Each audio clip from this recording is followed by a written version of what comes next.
Hello friends. आज मैं आपको बताना चाहता हूँ कि फ़र्स्ट टाइम होम बायर्स के क्या बेनिफिट्स है कनाडा में। तो without wasting time let's get into it. First time home buyers के लिए आप जब भी अपने बैंक के पास जाएं तो first time home buyers saving account खोलें और आप एक साल में 8,000 मैक्सिमम कंट्रीब्यूट कर सकते हो।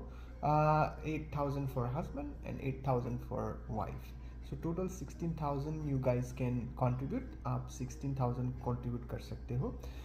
इसमें फ़ायदा ये होगा कि आप जब भी टैक्स रिटर्न करने जा रहे हो तो फॉर एग्ज़ाम्पल आप 100,000 की आपकी टोटल इनकम है, तो आपने अगर 8,000 कंट्रीब्यूट किए हैं तो आपको टैक्स होगा 92,000 पे ही, और 8,000 पे आपको टैक्स रिटर्न मिलेगा।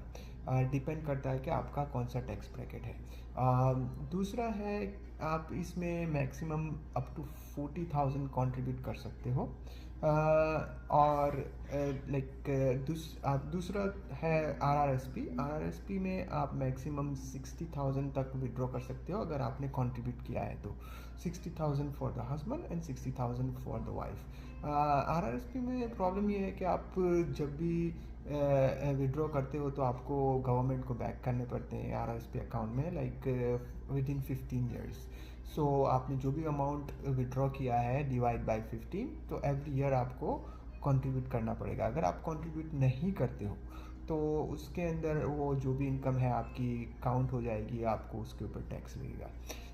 तीसरा बेनिफिट ये है कि लैंड ट्रांसफ़र टैक्स टोरंटो में है अप टू 8,000 आपको लैंड ट्रांसफ़र टैक्स रिबेट मिलेगा जब भी आप क्लोजिंग करने जा रहे हो, और पूरे कनाडा में अप टू 4,000 पर फैमिली होता है।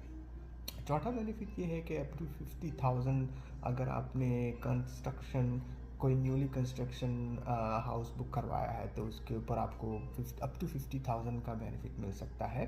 और पांचवा बेनिफिट ये है कि फ़र्स्ट टाइम होम बायर्स के लिए 30 इयर्स एमोडाइजेशन पीरियड होता है। तो 30 इयर्स एमोडाइजेशन का पीरियड मतलब होता है कि जितने आप लॉन्ग में जाते हो तो आपका जो भी मॉर्गेज का हफ्ता होता है वो लो हो जाता है compare to 25 years of amortisation period. And आपको जो भी क्वेश्चंस है आप मुझे कांटेक्ट कर सकते हैं। Please like and subscribe. Thank you.